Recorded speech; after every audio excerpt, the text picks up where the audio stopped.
You'll know calculating energy in units of kilowatt hours is astoundingly easy. Oftentimes, the wattage or power of a particular device is directly specified on a device's nameplate. All you need to do to determine the energy use of a particular device is the number of hours you plan on using it. For example, consider an 800-watt air conditioner. To calculate the daily energy consumption of this air conditioner, simply multiply the wattage rating by the number of hours you use it every day. An 800-watt air conditioner used for 8 hours a day uses 800 times 8, or 6,400 watt-hours of energy, or 6.4 kilowatt-hours of energy. If, however, you left the 800-watt air conditioner on all day, or 24 hours, you'd be billed for 800 times 24, or 19,200 watt-hours, or 19.2 kilowatt-hours of energy. Consider a 100-watt incandescent bulb used for 8 hours a day. This bulb uses 100 times 8, or 800 watt-hours of energy, or 0.8 kilowatt-hours of energy. If you were lazy and left it on all day, or for 24 hours, you'd be billed for 100 watts times 24 hours, or 2,400 watt-hours, or 2.4 kilowatt-hours of energy. Consider a more efficient 20-watt LED light bulb used for 8 hours a day. This bulb would use 20 watts times 8 hours, or 160 watt-hours of energy, or 0.16 kilowatt-hours of energy. If you left it on all day, or for 24 hours, you'd be billed for 20 watts times 24 hours, or 480 watt-hours, or 0.48 kilowatt-hours of energy. Compare and contrast these last two examples. The 100-watt incandescent bulb used 5 times as much energy as the 20-watt LED light bulb, even though they operated for the same length of time.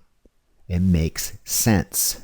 More power times the same time necessitates more energy, even though they are producing the same functional product, namely light of a given intensity.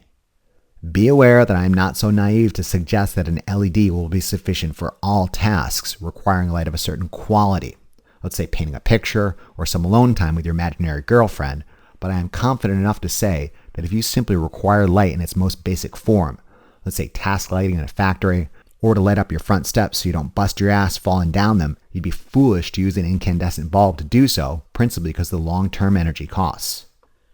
Additionally, compare and contrast the usage patterns. Any appliance, regardless of type, used for 24 hours a day necessitates more energy than an identical device used for only 8 hours a day. It makes sense. Same power, more time, necessitates more energy. This explains why it's a good economic practice to 1. Use efficient devices, i.e. devices that accomplish the same task using less power, and 2. Use these devices only when it's necessary, i.e. don't leave a light on if you don't need it. When you get right down to it, energy is money. The more energy you use, the more you pay. Nationally, price per kilowatt hour of energy varies depending upon your location, from a low of around 8 cents per kilowatt hour in regions of the Pacific Northwest to a high of around 35 cents per kilowatt hour in Hawaii, with a national average of around 12 cents per kilowatt hour at the time of this recording. An average house might consume around 30 kilowatt hours of energy daily, although daily energy consumption patterns vary widely, from the 7-bedroom McMansions of Salt Lake City chugging 100 kilowatt hours a day, whereas an efficient, well-designed modern house with a reasonable number of ecologically and economically conscious people might consume only 10 kilowatt hours. Also, if you're in a region characterized by cold winters and temperate summers like Maine or Wisconsin, you might expect larger daily energy consumption in the winter and less in the summer. Conversely, if you're in a region characterized by extremely hot summers and temperate winters like Arizona or Southern Cali, you might expect larger daily energy consumption in the summer and less in the winter. Let's just go with this average daily energy consumption of 30 kilowatt hours per day. Given this average price per kilowatt hour and the average amount of kilowatt hours used per day, it's easy to determine the average cost of energy per day. 12 cents per kilowatt hour times 30 kilowatt hours per day yields an average daily cost of $3.60 and an annual cost of $360 times $365, or $1,314 per year. Given this average daily energy consumption, let's now take a look at the average power consumption of a typical home. If power is energy over time, you might be tempted to think that a house would steadily draw 30 kilowatt hours divided by 24 hours, or 1.25 kilowatts, but you'd be absolutely wrong. Some periods of a day necessitate massive consumption of power. For example, in the morning when everyone's waking up, taking a shower, cooking breakfast, and getting ready for the day. This brief period of high power consumption is followed by a longer period of lower power consumption when everyone's at work or school. This period is then followed by another burst of high power consumption when everyone gets home and air conditioners, stoves, washers, and dryers start chugging power in massive quantities. Finally, as the day draws to a close and the occupants of the house go to sleep, only the water heater and refrigerator continue to draw power. Instantaneous power demand peaks and valleys, yet we can say there exists some average power demand, which happens to be around 1.25 kilowatts, such that over the course of a 24-hour period, the house ultimately consumes 30 kilowatt hours of energy. Those of you with a calculus background will realize that the energy is the integral, or area under the power curve, i.e. power times time. The instantaneous power curve can be a little tricky to calculate, so that's why the average is used. If you squint your eyes just right, you note the overrepresented areas in the early morning and late evening are counterbalanced by the underrepresentation of morning and afternoon. If you multiply the average power figure of 1.25 kilowatts by 24 hours, you realize the energy, or area under the power curve, is 1.25 times 24, or 30 kilowatt hours. Don't get too stressed about the details of this particular example just yet, but rather think on the larger point I'm trying to make. Power is instantaneous, whereas energy is consumed over time. Power is the instantaneous rate of change of energy, whereas energy is power consumed over time. Let's try an illustrated example of this concept, focusing in on a single household appliance. Consider a water heater that over the course of 1 year, or 365 days, is known to consume 4,380 kilowatt hours of energy. Given a price of 12 cents per kilowatt hour, what's the annual cost of using this water heater? Additionally, what's the average power consumption of this water heater? Calculating the annual cost is easy. 4,380 kilowatt hours times 12 cents per kilowatt hour yields an annual cost of $525.60. Average power should be easy too. Power is energy over time. 1 year is 365 days, 1 day is 24 hours, so 1 year is 8,760 hours.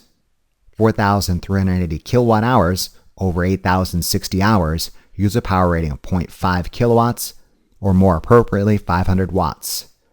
You might reasonably think a water heater continuously, steadily draws 500 watts of power and could be powered by a 500 watt generator.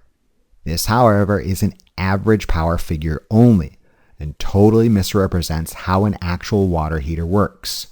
Water heaters don't heat water continuously, but rather in bursts.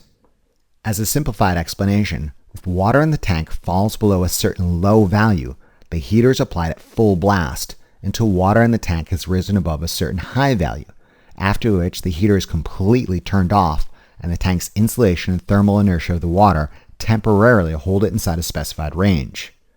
The result is a periodic full-on, full-off, bang-bang style control that only on average consumes 500 watts. In reality, we might expect a water heater to briefly consume massive amounts of power during the heat phase and then simply turn off during the rest phase until the temperature in the tank falls below the reset value. Obviously, water usage patterns would influence this periodic cycling. As a simplified illustration of this process, let's say a 4 kilowatt water heater operates on a 12.5% duty cycle, where for 12.5% of 60 minutes, or 7.5 minutes, the 4 kilowatt heater runs at full blast, and the remaining 87.5% of 60 minutes, or 52.5 minutes, the heater is completely off. What you'd experience over the day is regular bursts of 4 kilowatt power demand followed by an idle state. If you summate the on times for a 24-hour day, i.e. 24 times 7.5 minutes, or 180 minutes, or 3 hours, it means a 4 kilowatt device has been used for a total of 3 hours for a daily consumption of 4 kilowatts times 3 hours, or 12 kilowatt hours. If the water heater did this every day for 365 days, it would consume 365 times 12 kilowatt hours, or 4,380 kilowatt hours of energy annually. Additionally, you'd need at minimum a 4 kilowatt generator to power this water heater when it was on, that generator only working 12.5% of the time, and the other time it would sit idle. Again, those of you with a calculus background will realize energy is the area under the power curve. Rather than using the instantaneous periodic power burst, however, it's perhaps easier to simply use the average power figure of 500 watts over the 24-hour period, which yields 12 kilowatt hours of energy per day. Moving on. Returning to our discussion of units employed when quantifying energy, the kilowatt hour makes a handy unit for most small-scale residential applications. However, if the application is smaller in nature, like a portable electronics device or sometimes batteries, you might alternatively see units of energy represented in watt-seconds or watt-hours. The watt-second is simply a stupid way of writing a joule, because 1 watt times 1 second is 1 joule per second times a second, which yields joules. And a watt-hour is a larger packet of joules. If 1 hour equals 3,600 seconds, a watt-hour is 3,600 joules, or more appropriately, 3.6 kilojoules. For example, consider a storage battery known to have an energy capacity of 600 watt-hours. Theoretically, this battery could power a 600-watt device for 1 full hour, a 300-watt device for 2 hours, or a 1.2 kilowatt device for 30 minutes, or any other combination of power and time that ultimately yields a product of 600 watt-hours of energy. This, by the way, is theoretical capacity only and isn't entirely true, especially for high power demands. As we demonstrated, a AAA battery is ordinarily limited to an extremely slow rate of energy transfer per unit time, i.e. low power, and can't be expected to deliver a high power burst, as would a bullet. I suppose you could throw a battery at an aggressor's head, but I suspect that might only make them mad. We'll examine battery performance characteristics in greater details in later lectures. If the application is considerably larger, for example the daily and annual energy output of a large generation facility, you'll sometimes see figures in the megawatt hour or gigawatt hour range. Given your understanding of engineering prefixes, you will note that 1,000 watt hours equals 1 kilowatt hour. 1,000 kilowatt hours equals 1 megawatt hour. And finally, 1,000 megawatt hours equals 1 gigawatt hour. Consider a single 50 megawatt turbine inside a larger hydroelectric dam that runs at full capacity for 24 hours.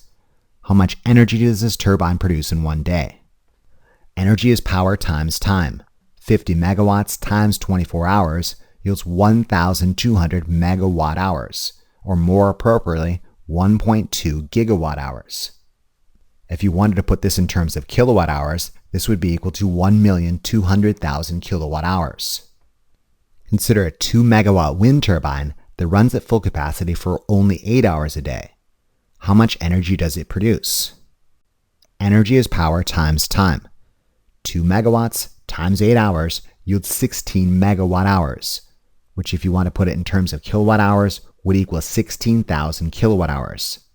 If you were to sell each kilowatt hour at a wholesale price of 5 cents per kilowatt hour, this means the turbine would produce 16,000 kilowatt hours times 5 cents per kilowatt hour, or $800. Meaning the turbine is effectively generating $100 an hour every hour it's in full production. No wonder such a high priority is placed on the efficient operation, maintenance, and timely repair of these machines. Of the questions I'm frequently asked about wind turbines: why are they so big? Why are they so tall? Why are they painted white? How many houses can a turbine power? I think the last one deserves some comment in this particular lecture. The average dunderpate bebopping down the street does not understand the difference between energy and power, and often uses these two concepts interchangeably. You, however, understand the difference. To make this a solvable problem, let's assume the following. We're using a 2 megawatt wind turbine that operates at full capacity for 8 hours a day. As we demonstrated, it would produce 16,000 kilowatt hours per day. The average daily energy consumption of a typical house is 30 kilowatt hours. And finally, each house does in fact steadily consume a flat rate power figure of 1.25 kilowatts. We know this last point isn't true because of our earlier discussions about instantaneous power demand at particular points in a day. However, let's just say the instantaneous demands of all the houses we're really considering does average out to a steady state draw of 1.25 kilowatts each. For example, not everybody's popping a load of wet clothes in a dryer, vacuuming the floor, and making a smoothie at the same time, but rather these events occur out of sync with one another such that it makes it appear as if each house draws an average 1.25 kilowatts of power. Given the original phrasing of this question, let's answer this question. How many houses can a 2 megawatt turbine power given an average power consumption of 1.25 kilowatts each. This 2 megawatt turbine could theoretically power 2 megawatts, or 2,000 kilowatts, divided by 1.25 kilowatts per house, or 1,600 houses. Or can it? You'll note a major flaw in this assumption. Notably, this community would only be powered when the wind was blowing, meaning for the remaining 16 hours of the day when the turbine was not operating, the houses would be dark. This is to suggest that in order to continuously and reliably power this community on a 24-hour basis, a mix of energy sources like wind, water, solar, coal-fired power plants, and natural gas turbines need to work together. Not only are renewable resources like wind and solar intermittent in nature, they're also unschedulable. Intermittent and unschedulable, by the way, doesn't mean unpredictable. For example, if this community knew the wind forecast in advance, it could turn off the gas turbines and turn on the wind turbine when it was windy, and turn on the gas turbine and turn off the wind turbine when it wasn't. What's the advantage of this mixed approach? Easy. You're not burning expensive gas when the free wind is blowing. Let's answer this question from a different perspective, that of energy. Let me rephrase the question ever so slightly. How many houses' daily energy needs can a 2 megawatt turbine operating at full capacity for 8 hours satisfy, given each house consumes 30 kilowatt hours of energy every day? As we demonstrated, a 2 megawatt turbine operating at full capacity for 8 hours produces 16,000 kilowatt hours. Given each house consumes 30 kilowatt hours each day, this means this turbine can satisfy the daily energy needs of 16,000 divided by 30, or roughly 533 houses. Or does it? The problem again is matching the instantaneous power requirements of a house with the instantaneous power output of the turbine. The turbine produces way more power than the instantaneous needs of 533 houses for 8 hours, and then just goes dark when the wind stops. There's a workable solution to this problem too. Consider letting the wind turbine operate intermittently throughout the day and dump excess overproduction into a battery bank to be withdrawn when the wind dies. What's the advantage of this approach? Easy. You're not burning any gas at all. Other techniques that could allow the transition to an all-renewable grid might be the grid itself. Consider several communities, each consisting of 533 houses and a 2 megawatt wind turbine linked to each other via a transmission grid. Granted, it may not be windy in regions A and C, but in region C where it is windy, the output of this turbine can be directed to A, B, and C, matching the instantaneous power output of the turbine with the instantaneous power demands for all three communities. When weather patterns shift and it's windy in region A and not in B and C, the output of this community's turbine is directed to A, B, and C. Add to this transmission scheme localized battery storage in regions A, B, and C. When it's windy in two or more regions, any excess power is stored in these battery banks to account for the inevitable day when the wind refuses to blow in any of these regions. Keep in mind, energy storage needn't be limited to electrochemical means as in batteries, but can also take the form of pumped hydro storage, where in the event of excess power production, water is pumped uphill, and in the event of need, it's allowed to run downhill and turn a hydroelectric turbine. Add to the simplistic wind generation scheme additional supporting renewable resources like solar, biofuels, and geothermal. This scheme is not as far-fetched as you might think. We have the technology. We have solar panels, wind turbines, batteries, and a transmission grid. To make this a reality, we need political will and economic muscle to overcome the significant technical challenges this presents. This will not be easy, nor inexpensive by any measure. Intermittent and unschedulable renewable resources like solar and wind necessitate a sufficiently large population of distributed generation sites. Batteries and reservoirs must be constructed at sufficient scale, and the transmission grid needs to be upgraded to handle this level of coordination. Vocal detractors are quick to point out the complexity and costs of such a future.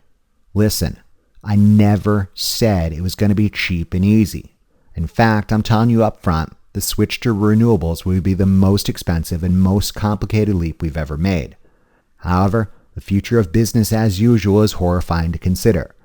Think of a world with more and more and more people and less resources. You do the math. I don't mean to end this lecture on a down note, but I do want to emphasize that society needs energy to function. All forms of energy extraction come at a price. The way I see it, we can pay this cost via two radically different approaches. One, the hard and dirty way, fighting increasingly frequent conflicts to ensure our continued access to limited petroleum supplies. Or two, the soft and clean way, make our own energy inside our own communities using abundant renewable resources. My intention in publishing these lectures is to give you the skills necessary to contribute towards solving a complex challenge that has lasting implications for our nation's future. In conclusion, this lecture examined energy and power on an introductory level. We learned power is energy per unit time, and energy is power times time. We introduced units used to measure energy, namely the joule and the kilowatt hour, and learned to convert power measurements expressed in units of horsepower and watts. Remember to review these concepts as often as you need to really drive it home. Imagine how well lab will go if you know what you're doing. Thank you very much for your attention and interest, and we'll see you again during the next lecture of our series. Remember to tell your Lazy Lab partner about this resource, and be sure to check out the Big Bad Tech channel for additional resources and updates.